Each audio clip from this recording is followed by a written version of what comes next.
And welcome, ladies and gentlemen, back to the Valley of the Judged. I am your one and only gaming monk, better known as Mildra, and with me is my good brother here in the temple, the man with all of your probing questions and the man who's trying to bully me into running Call of Cthulhu, good brother Nephenor. Greetings, everyone. Truck-kun blesses everyone. Except Segata Sanshiro. I think if Truck-kun tried to hit Segata Sanshiro, the reverse would happen. The entire world would be summoned to him? No, the truck would get isekai'd. So, that works too. Speaking of that, let us talk about isekai, and let me make one particular point that's going to be a bit of a hot take for some. The concept of isekai is nowhere near as new as some people think it is. In fact, it's been around for at least 100 years, since John Carter, technically speaking, is an isekai. Connecticut Yankee in King Arthur's Court. Yeah, though, when did that come out? That's Mark Twain, so that's a long damn time ago. Yeah. Now the terminology may be new, but the concept isn't. There's plenty of person from modern times goes into another world and has some sort of advantage. Hell, if I wanted to really cheat, I could say the original Superman story counts. A quick Google search says 1889, so yeah, over 100 years. Mm-hmm. I know some might say, does that mean Alice in Wonderland counts? That's up for debate. Mostly because it's unknown whether or not that was her actually going into Wonderland, or if that was all in her head. Especially considering that there was a lot of things that suggested that she may have been suffering from a mental schism, which would explain that. And American McGee would take that and run with it. He already did. 2 games. Yeah. Would have been a third, except fuck you, EA. Agreed. Fuck you, EA. I really wanted to see that third. Especially since he had promised they would have the salsa, but not the fish. That's always a good thing. Though if I wanted to cause even more pain to in his direction, I could say, yeah, but maybe you jinxed yourself by making Bad Day LA. Dear God, that game was bad. Never did see that one. That was him attempting political satire. Don't quit your day job. Personally, I like the political or the satire that was done on his stuff, which was American McGee's Strawberry Shortcake, done by the Penny Arcade guys. Yeah. You know, when Penny Arcade was actually a strip and not just a convention, I keep intentionally missing. But the reason I point that kind of thing out is there's a fair amount of people that have this massive hate boner for the isekai genre, claiming it's ridiculous, claiming that it's overblown. Pick your buzzword of the week. Now, am I a fan of the genre as a whole? Not really, but I'm not a fan of a lot of genres as a whole. I come and go as I please. Phrasing. Yeah, I mean, I don't particularly go for the genre, but there are certain ones in the genre that I absolutely love. Mm-hmm. But the point is, Tanya is amazing. Yeah, the point is, much like the whole games not names thing that we have here in the monastery, the whole thing of judging work just because of the genre that it's in is something that's very low grade thinking. The kind of thing that has its place in the doomer part of the chants or Tumblr or Twitter these days. Mm-hmm. You know, the black pill folk, the folk I make fun of every single chance I get. But that doesn't mean it's not good fodder for a little bit of fun, and hence we have this game. This World Summons Too Many Heroes by Nick Duff, which is using the Lumen system. Lumen is a crunch medium system that was designed by Spencer Campbell, who had previously done Slayers, which I've talked about on this channel in the past. Now, when Slayers, I say as in Slayers the anime? No. Oh, darn it. I still have my copy of Slayers D20. If I'm so inclined, I may convert it to other systems.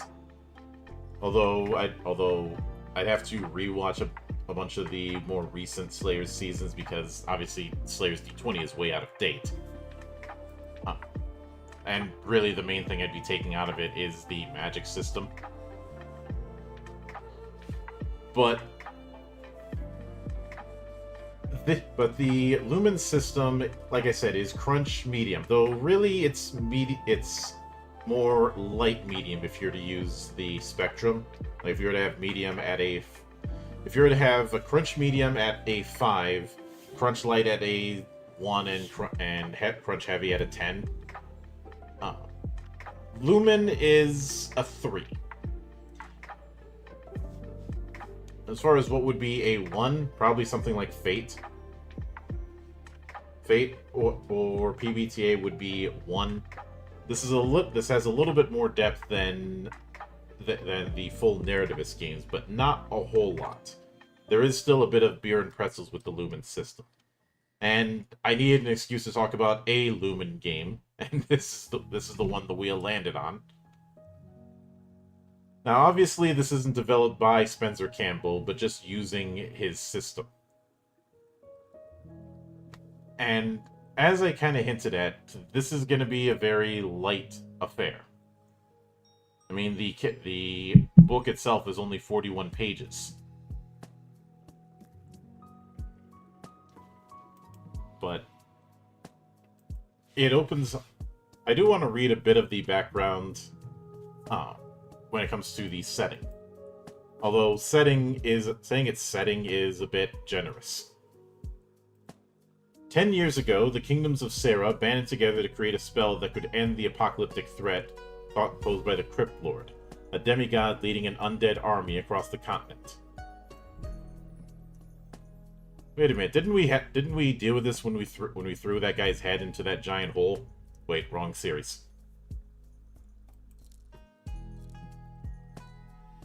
So Blighter says thing. Their magic compelled the goddess Laurinth to bring them a hero from another world and bless that hero with a gift so that they might stand face to face with the Avatar of Death. That hero was a man named Yuya Muto, brought from the world we know and flung into a world of fantasy. With the power of his gift, Spell Copy, Muto became a powerful sage who could create spell scrolls of any magic just by touching the user. When he defeated the Crypt Lord and saved Seria, he announced to the kingdoms that he would be retiring and leaving them all with the means to summon more heroes for any threat that should arise. Muto created hundreds of copies of the spell that was used to summon him and left them with the grand mages of each kingdom.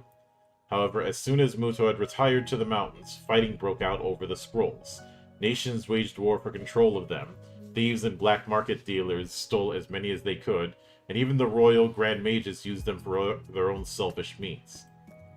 Seria is now littered with people summoned from other worlds, all wielding powerful gifts from the goddess. Great battles between them scar the countryside, and the great sage Muto is nowhere to be found. To restore peace, summoned adventurers must band together to collect the scrolls and prevent them from being further misused. You think the sage is looking at this and going, I've made a terrible mistake. I think he just left. You think he just wanted nothing to do with all of this and just noped out? Yeah, he noped out, went back home. Said, fuck this shit, I'm going home. And leave everybody else. Maybe even took a wife with him. Probably. Now, the next section, so it's like a game, that we can skip because, well, it's the what is an RPG thing. We don't need to read every incarnation of that. But the how does it work? The main thing to note is that you're rolling a d6 die pool and keeping the highest result. On a 1 to 2, the action fails and there is a consequence. On a 3 to 4, the action succeeds but there is a complication. On a 5 to 6, it succeeds with no complications. Pretty standard fare if you're familiar with Powered by the Apocalypse. It's just that there's no modifiers. You're just rolling more dice. More dice is good. I love my dice. But then we get to the core rules. First, you have 3 core attributes. Might, Mastery, and Mischief. Might I do like the alliteration. Mm-hmm. I'd say it works better than when Marvel Multiverse tried to have all of their core attributes spell Marvel. It didn't quite work out. Well, then there was always Face Rip. Yeah,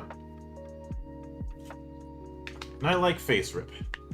Yeah, I it was know a good system. I know some people balk at the at the way resolution works, but if you can read if you can read columns, it's not that heavy. It's not that heavy. Yeah, it was actually that was the first non D&D game I was ever introduced to. So Oh. But anyway, might is your raw power level. Though it should be noted it's not necessarily strength, since it could just as well be shooting a fireball. It's just when you're using raw power for something. Mastery is finer technique. Things like firing an aimed shot, controlling the battlefield with magic, or putting a strategy into action. Mischief is trickery and stealth. You could use it to ambush an opponent, provoke an enemy into doing something stupid, or weave through the battlefield unharmed. You start with 7 points to distribute between these attributes, and no attribute can be higher than 5. I do like that it gives a couple example spreads that you could go with. If you want to be balanced, go with 3, 2, and 2. If you want something specialized, go with 5, 2, and 0. I do like that it's very simple. It kind of reminds me of how Toon does their stuff with only 4 attributes. Mm-hmm. Now, I know I talked some shit on Twitter about rules light and rules heavy. I do want to make clear that the point I was getting at with there is I don't hate rules light or simple. I hate it when people try and act like something is better because it's simple, or that it has better role playing because it's simple, or vice versa. Yeah, I've heard that in reference to the most litigious RPG in the world, and I'm just like, dude, do you even understand what you're talking about? Now, by default, characters have 8 HP, as well as 6 SP, your health points and your special points. The latter can be used to activate abilities.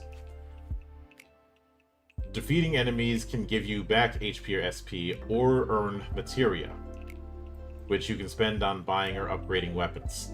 No, it's not that kind of materia. Sit down, FF7 stance. I'll deal with you later. Oh my.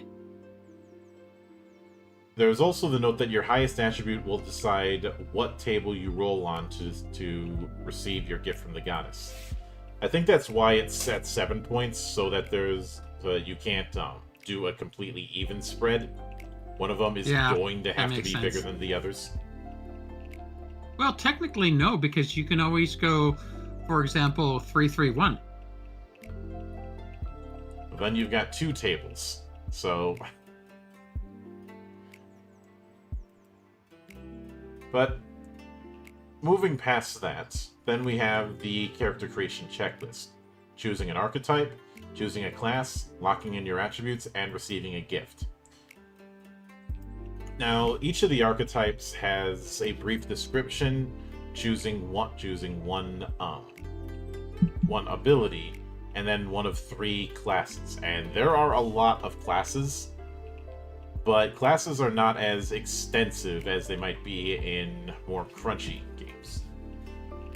But the archetypes we have are the hero, which has the classes of knight, spellsword, and mage. The demon lord, which I do like that it gives the implication that even if you pick demon lord, you don't have to be evil.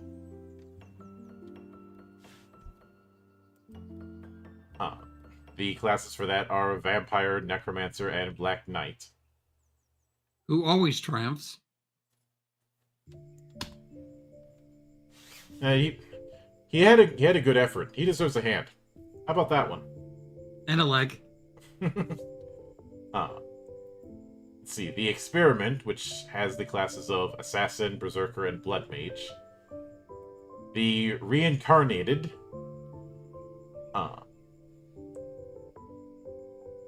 Which I do like that it notes, unfortunately, summoning scrolls aren't good at human bodies, so you have something else. Basically, you died, you had to have a new body created from magic. So you're not exactly humanoid, is the implication. The classes that they have are Beast, Monster, and Living Weapon. Let's see, the myth... That one actually could be fun, because then you could have, a singer who got reincarnated into a sword and have the singing sword. Quite literally. But that sounds a little bit too much like Weld, and I may cover Weld one of these days. The short version with Weld, imagine doing a fantasy setting, except instead of playing as a character, you're playing as a sentient magic sword wielded by a hero.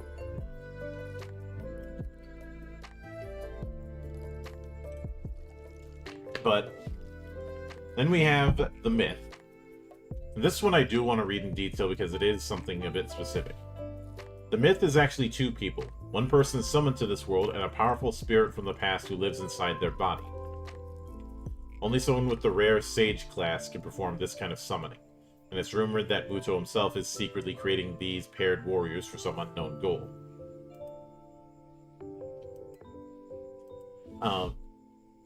For whatever...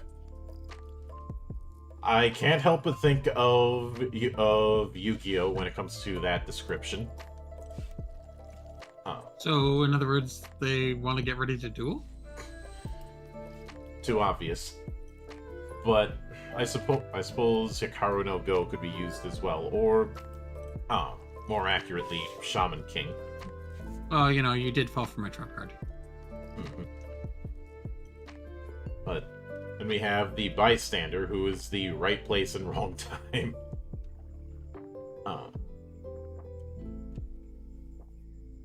And there we go. That is where you get Truck-kun. Mm-hmm. Then we have the class abilities. When you choose an archetype, you then select one of 3 classes available to you. Each class has 2 basic abilities available to every one of that class, shown in blue, and an ability corresponding to each of the 3 core attributes, shown in gold. Starting characters will get the ability associated with their highest attribute. If you have 2 equally high attributes, choose between them, with the option to unlock the others later. Outside of battle, class abilities can be swapped in and out freely from your character's 3 ability slots. When you have a class's abilities equipped, you can earn XP for that class. If you have skills from multiple classes equipped, you can choose which one you'd like to assign your XP to. Then we have starting weapons. You have a starting weapon with 1 tag from its category. Ergo, ranged weapon will have the ranged weapon tag. If you start with 2 weapons, only 1 gets a tag. Many abilities will favor a particular kind of weapon, but there is nothing stopping a mage from wielding a large melee weapon, or a brawler from casting from a tome.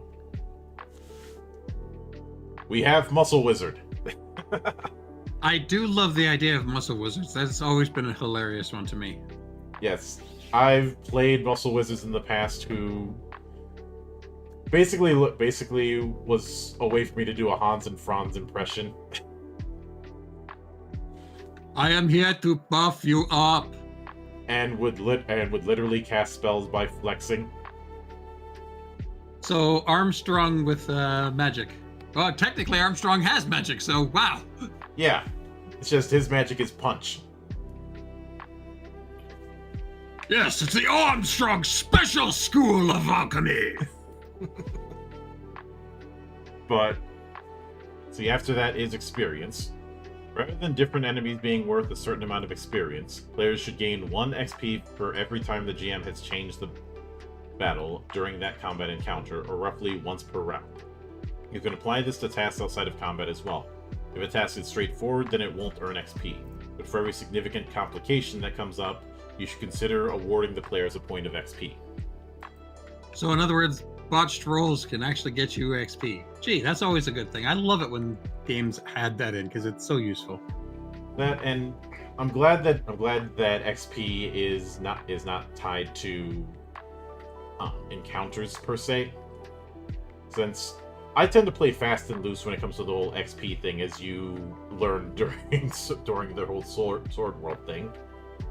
And XP? What's that?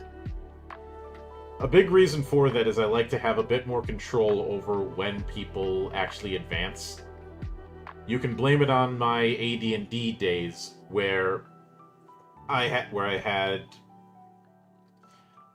cases where a certain amount of XP was awarded and all but one character levels up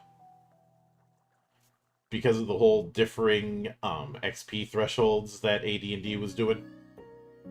Yeah, while I understand why they were doing it, it still made for things a little confusing. As I've understood it, the intent was balancing across a campaign rather than balancing across individual levels. That, and you could also see it as a way of balancing certain classes, since Wizard is always more powerful than every other class at high levels. Which, I can understand that, but I still call bullshit. Yeah, there's much better ways of doing it. There's much better ways of doing it, and I feel like it ends up creating more problems than it solves. But then we have leveling up. When a class has 5 XP marked against it, you can choose to either unlock a new ability or upgrade an existing ability. When you upgrade an existing ability, put a plus sign next to the ability. So Monobolt would become Monobolt Plus, and make one of the following changes. Damage/effect is doubled, SP cost is halved, or area of effect is increased.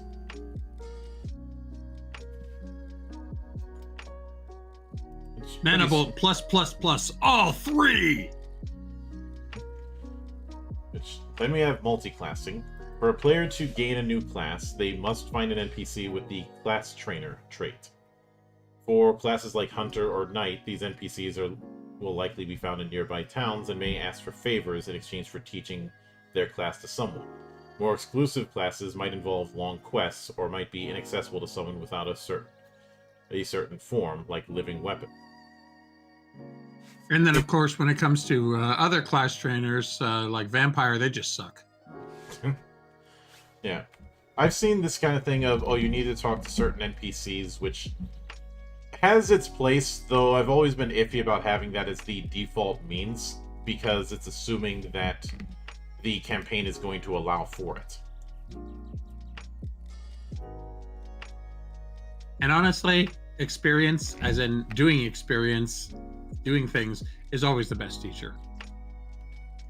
Now, if someone really wants to have that kind of thing in, I would be more likely to recommend using tomes, or even using the whole Adventurers Guild concept that your level is essentially the grade on your license. You know, kind of like super license points in F1.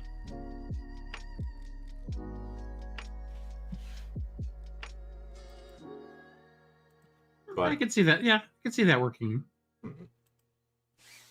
There's also the case of, what if during a storyline change somebody wants to go with a whole new class, and imagine how deflated they'd feel if they're told, no, you have to talk to a certain NPC.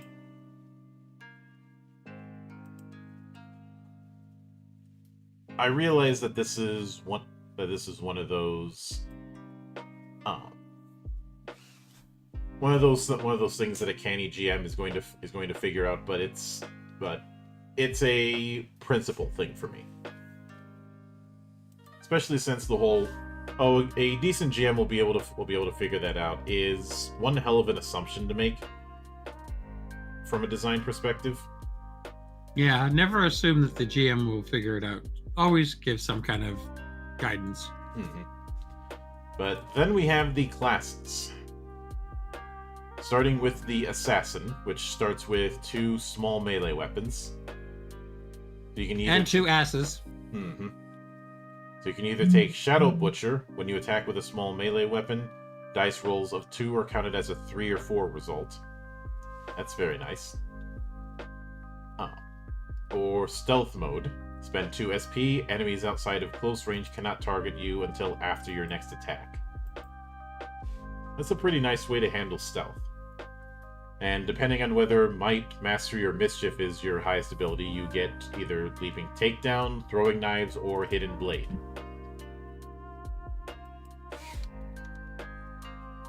And of course, those things can be leveled up.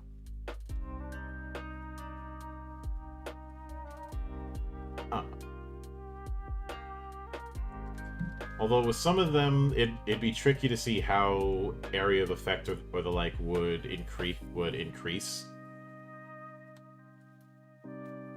Yeah, I mean, I can't see area of effect on a lot of assassin ones. Mm-hmm. Let's see. Then we have Beast. You don't get a weapon, but you can take natural weapon or take. That's a beast because you are the weapon. Mm-hmm. See, then we have Berserker, which you can start with either 2 small melee weapons, 1 large melee weapon, or a ranged weapon. A ranged Berserker. There's a sight. I would like to point out, though, that it says can't wield for Beast. I think that they can. It's just going to be very awkward because, they can hold a sword in their mouth and swing their head around. We certainly have precedent for that. Exactly. And then we have Black Knight, which either starts with a small melee and shield or a large melee.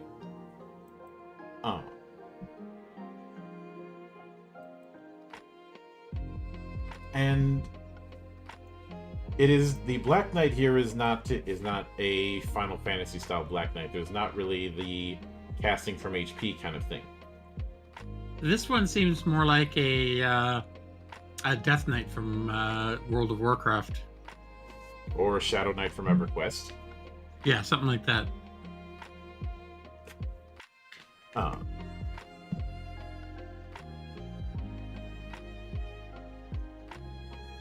But then we have Blood Mage, which its starting weapon is a tome. Wait, Kay's here? Oh wait, wrong game. Yep. Now this is the Blood Mage is exactly what I'd expect, especially with getting either Blood Bolt or Leech. This is where you have the casting from HP kind of thing. That actually is a good thing. I like when they do that kind of stuff because it really adds some flavor. Mm-hmm. See, then we have the Brawler, who is the close quarters guy. This is the class where I feel called out. No, they don't. The quote-unquote monk. Mm-hmm. Though I do like how they have it that one of their basic abilities is martial art. Your fighting style makes your body count as 3 small melee weapons that cannot acquire tags or be disarmed. Well, technically they can be disarmed if you're de-armed.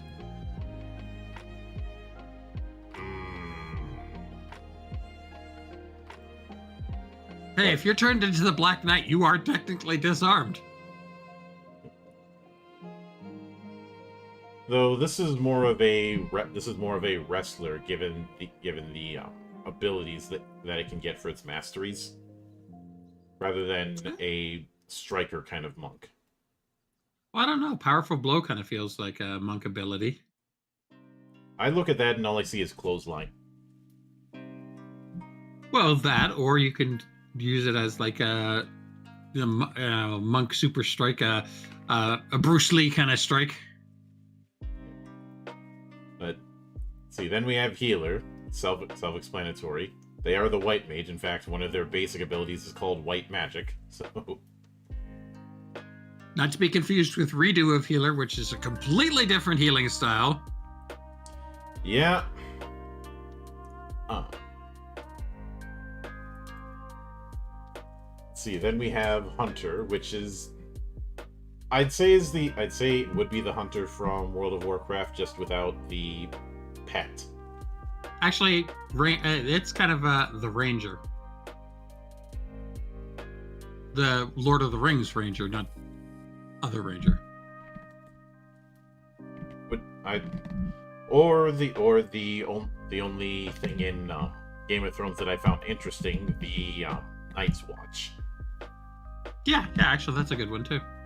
Also, the Lords of Kai.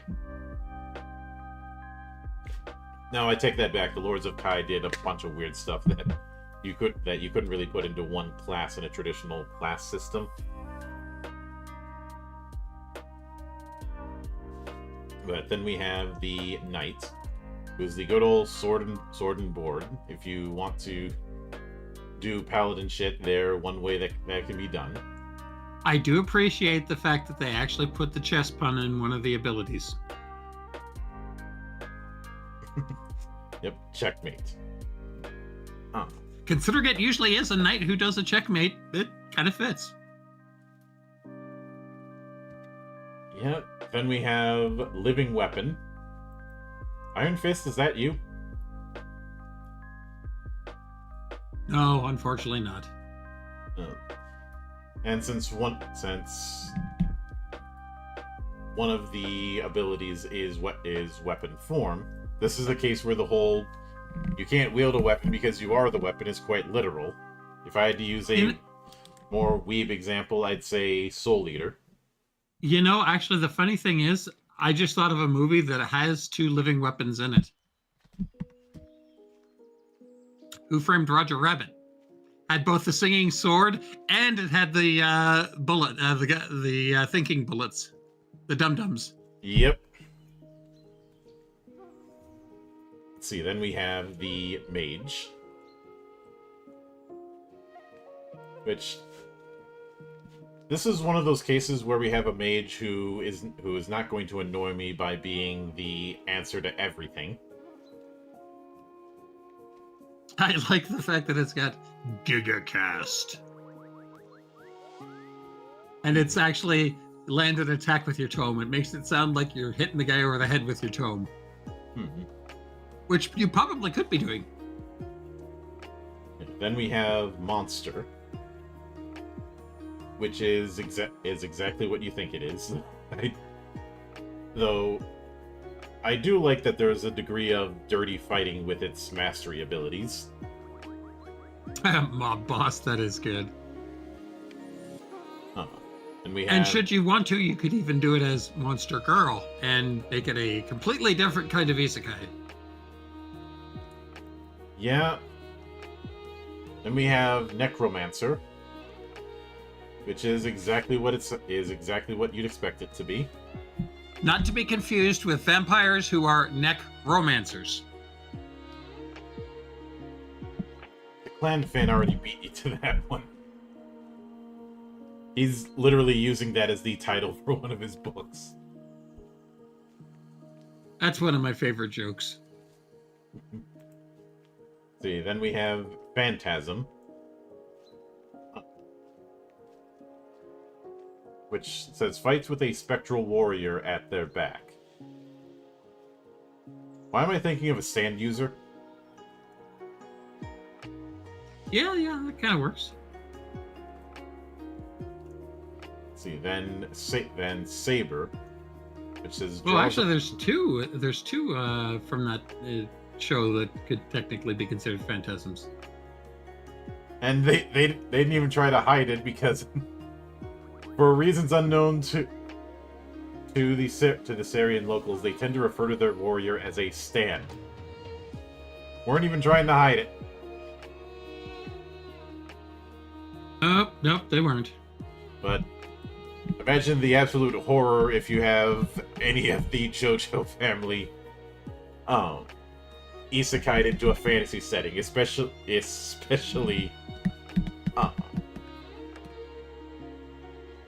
Jotaro. Well, I've actually avoided that one specifically because I want to watch it all in one sitting. Actually, if I wanted to really cause chaos, the one that'd be sent would be Josuke. Yeah, I'm waiting to watch JoJo's. I want to see it, but it just part of me is also going, wait, hold on, this could be insane. Well, yeah. I would have figured the art gave that away. Yeah, that's true. The art kind of does give that away. Yeah. But then we have Saber, which I would say this one is somewhat akin to Shaman King.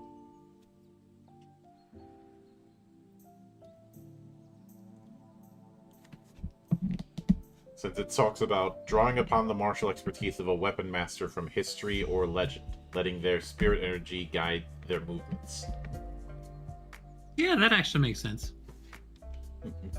Shaman master who brings Muramasa into them. Mhm.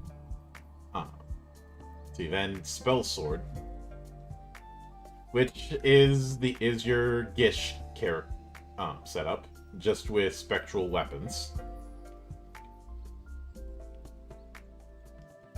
Although I do like the blade swap concept. Spend 2 SP to magically swap your weapon with a target's weapon.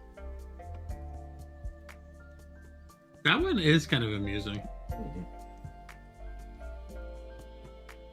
See, then Tamer, which is your animal tamer, so make all of your monster collection jokes as you see fit. Now this is your WoW Hunter. See, and the last one is Vampire. Yeah, everyone knows they suck. And given the abilities that it has, this is very much channeling Symphony of the Night to a certain extent. Yeah, it is kind of batty.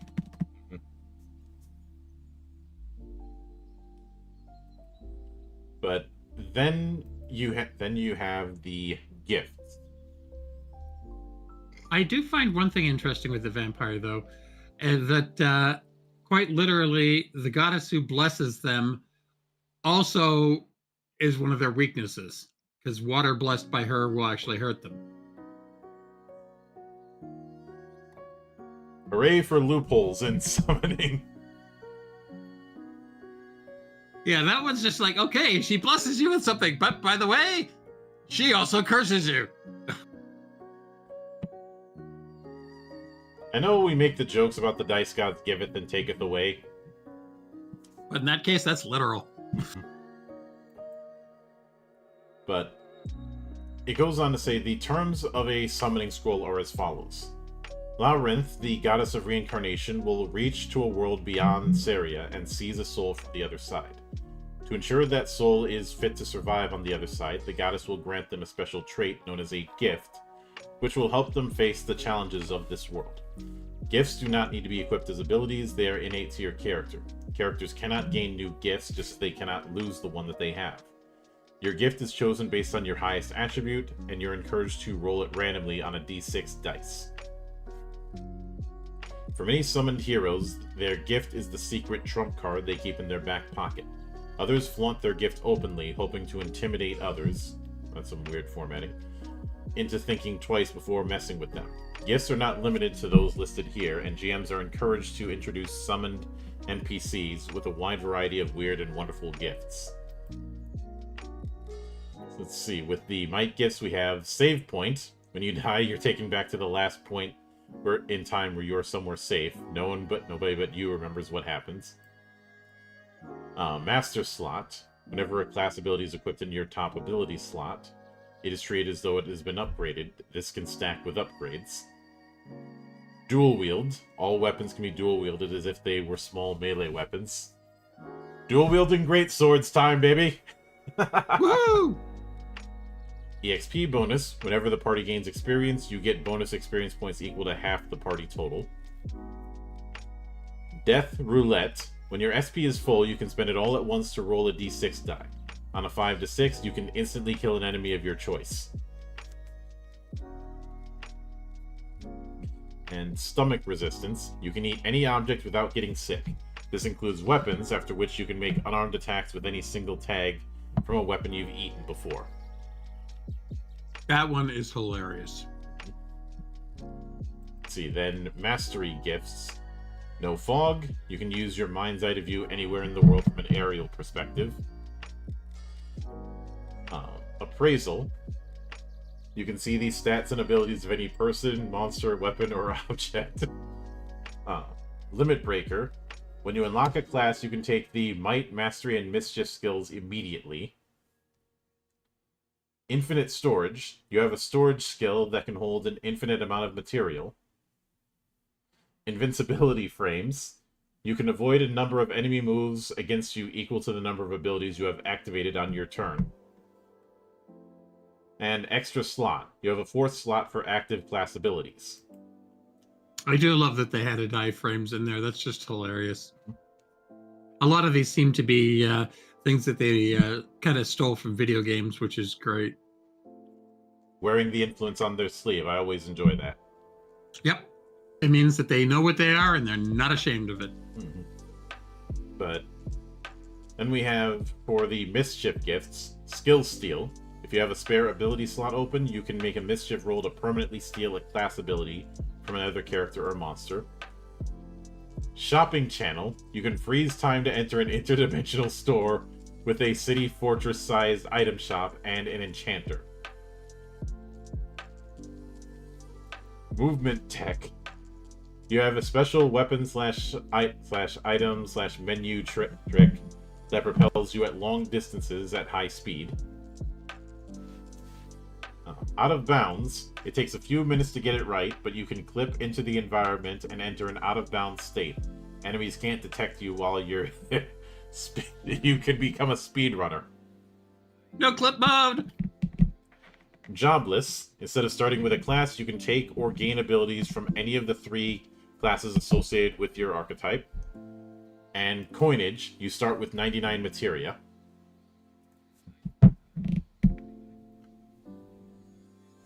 So you start as Elon Musk. But then we have weapons. There are 4 categories of weapons: small melee, large melee, ranged, and tome. The weapon category determines the base damage and the effective range of the weapon, and then further effects are given by keywords called weapon tags. Some weapon tags are unique to certain weapon categories, while others are general weapon tags that can be found on any weapon. So we have small melee, 1 damage, close range. You can have 2 small melee weapons equipped at once. You attack once with each weapon or twice with 1 weapon of this category. So knives, short swords, hand axes, and gauntlets. Then large melee does 3 damage at close range. Includes long swords, polearms, warhammers, and battle axes. Ranged does 2 damage, is near or far range, so bows and projectile weapons. Tome does 3 damage at near range, includes spell books with various battle magics. Spells can be flavored however the player wants. Unarmed does 1 damage and only hits on a 5 to 6 result. And Shield can be equipped alongside a single small melee weapon, reduces all incoming damage by 1 to a minimum of 1. Starting weapons will have 1 tag by default, but characters will have the opportunity to buy improved weapons at stores or visit enchanters to get tags added to their weapons. The number of weapons available for purchase depends on the location. So small town, 2 weapons, 1 tag each. A medium town, 2 weapons with 1 tag or 1 weapon with 2 tags. And city, 4 weapons with 1 tag, 2 weapons with 2 tags. When characters decide that they want to visit a store or merchant, randomly roll the tags of the weapons on offer on the following tables. 1 tag weapons can be bought for 2 materia and 2 tag for 3 materia. Weapons can also be sold to merchants for materia equal to half the number of tags rounded down. This can be bundled. A weapon with a single tag can't be sold for a profit, but 2 single tag weapons can be sold together for 1 materia. When generating a tag, roll a d6 to decide what table to roll on. On the 1 to 4, roll on the weapon-specific table. On the 5 to 6, roll a general tag. Then we have the general tags, small melee, large melee, and ranged, which I'd say are self-explanatory on each.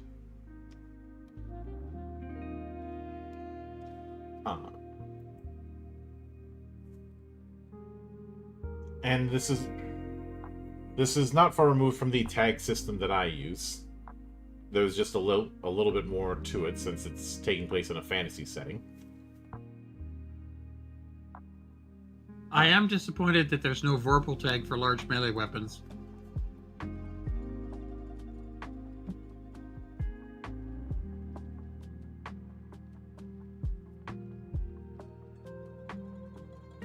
No.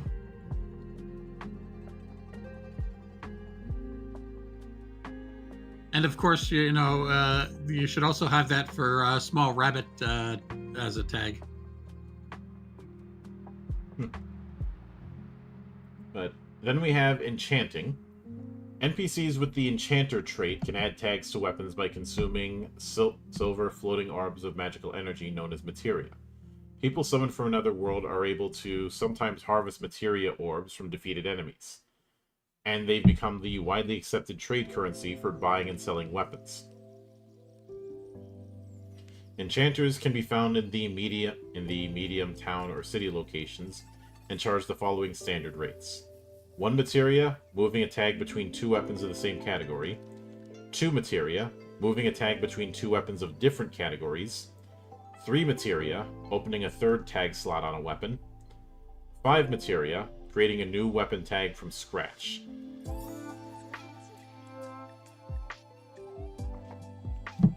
Damn, with that in place, that 99 materia that you can start with from that one gift, holy crap. Yeah. You can go to town with your weapons right off the bat. Mm-hmm.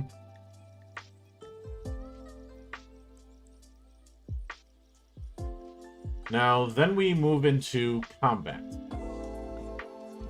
Now, combat is meant to be fast and lethal. I think that was pretty much established with how the game works so far. So it's semi-theater of the mind with how they have it set up. You can take one action and move from one range band. Though the range bands are fast and loose, kind of like the range bands in, say, Genesis. The GM will also get to act on the player's turn if the PC rolls a 1-4 result on their action. As a consequence for the player's failure or mixed success, an enemy will use one of their moves. When all players have taken their turn, the GM gets to use another 3 enemy moves as they take their turn. Once all enemy moves have been taken, the GM finishes the round by doing 2 things. The first is that they change the battle, either by bringing in low-level reinforcements, introducing a strong opponent with a tagged weapon or special move, or making some other change to the environment that raises the stakes. The second thing the GM needs to do is produce drops. For each enemy defeated, roll a d6 and produce a drop. On a 1-2, there's an HP drop, 2 HP. On a 3-4, there's an SP drop, 2 SP. And on a 5-6, there's a materia drop, 1 materia. Players divide the drops up between them, and then the round ends, going back to the top of initiative order.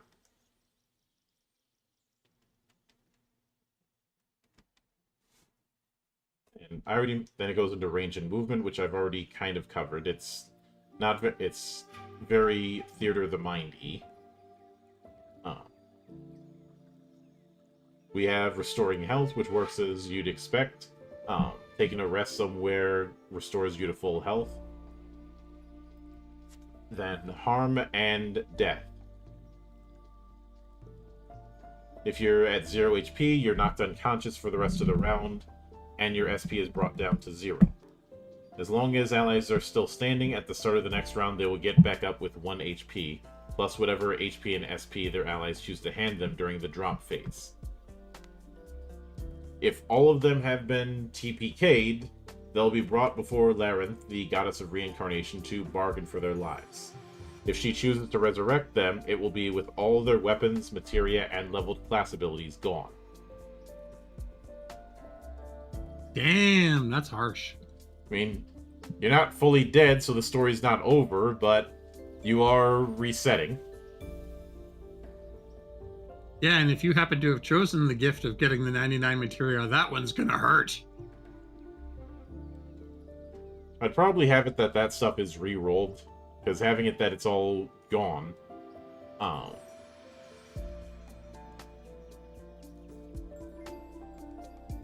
Actually, that's more or less what they're going with, because no, because of the whole materia thing, you should be able to get at least some kind of bone in that kind of reset. But after that is enemies, and there's a handful. And finally, GM advice. Which is about what one would expect. And if need be, a table for summoned allies or enemies. And finally, we have the character sheet proper. Now that's definitely a very compact and easy to understand character sheet. Yeah, you could probably print that out. I wouldn't print that out on a business card, but maybe a large playing card. Yeah, that would definitely fit. Or just a standard full page. But that about does it when it comes to This World Summons Too Many Heroes.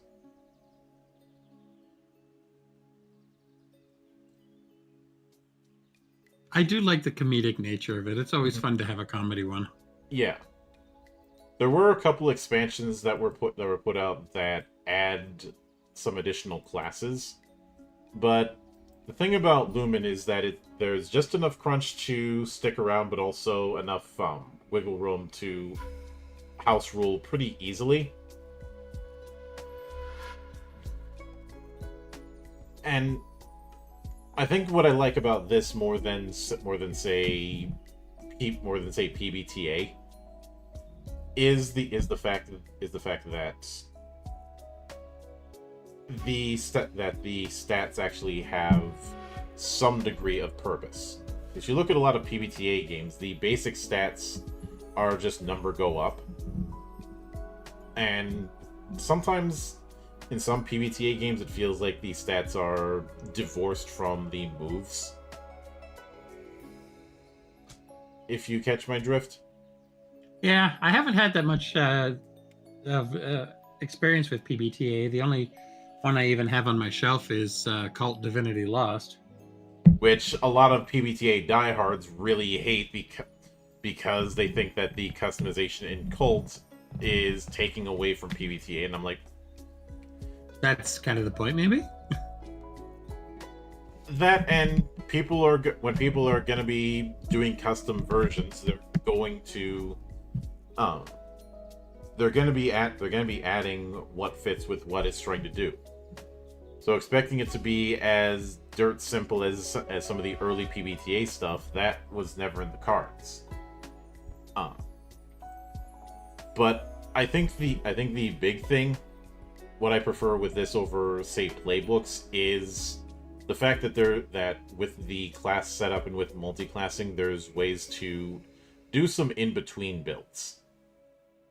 Like, a big problem I have with the standard playbook setup in PBTA is sometimes there's character archetypes that are or character concepts that are right in the middle.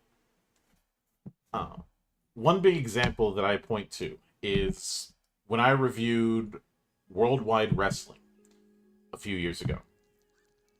And the character that I was making throughout all of the reviews for Wrestling Month when I was doing that was somebody who had hybrid elements of Lucha Libre and Technical.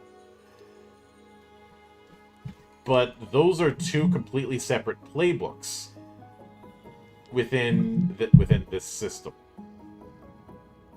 So I had to pick one.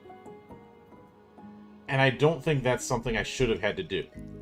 Especially since, as a longtime fan of wrestling video games, full-on character customization has been an accepted standard to the point where if you don't have it in, everybody looks at you side-eyed.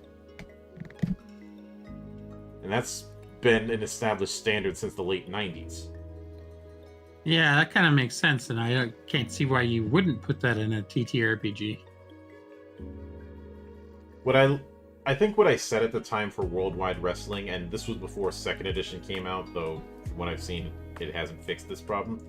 It was playing too close to the playbook concept. And this you have way too many wrestlers these days who are not just a lucha libre high flyer, or not just a brawler, or not just a technician. They dip into multiple pools because a lot of them have probably jumped between different promotions and learned different styles. Versatility is a good thing. Mm-hmm. Am I saying that there's a bunch of jack of all trades? No, but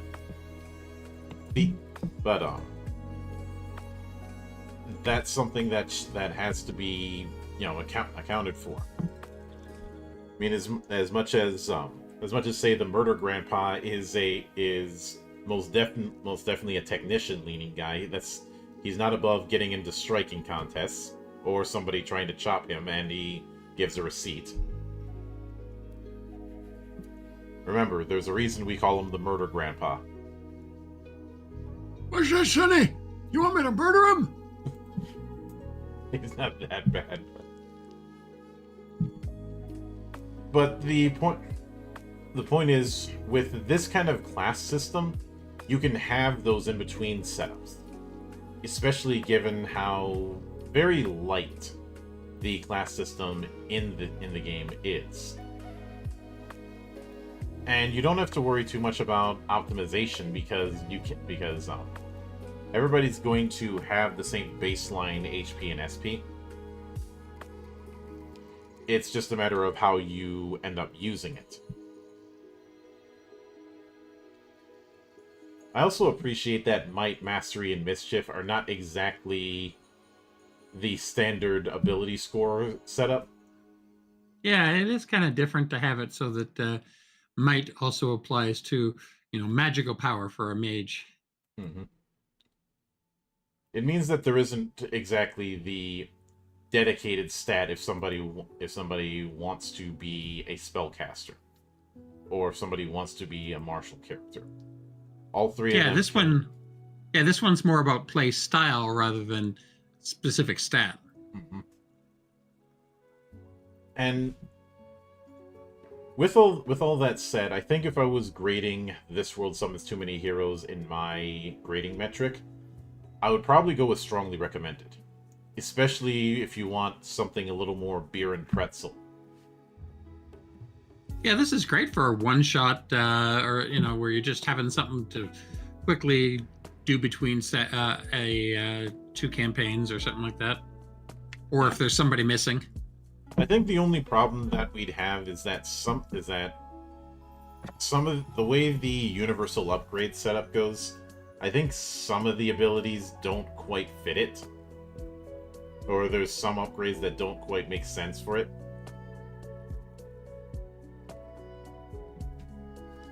Yeah, I can see that. But I could easily see that being something that's improvised out of. House rule it, baby. But with that said, that is going to do it for this particular episode. We will be back next week with more of Tokyo Conception. We're getting close to the end with it. In fact, let me check the schedule. Yeah, next week is going to be the penultimate episode for Tokyo Conception. So we should have that done before the midway point of January. And of course, sometime afterwards, once both that and Devil City Tokyo are done, I'm probably going to do something on my own just comparing the two. Because they are similar but different. But until then, on behalf of the good brothers present and not present, my name is Mildra. I am your gaming monk. Stay fucking frosty, everybody.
see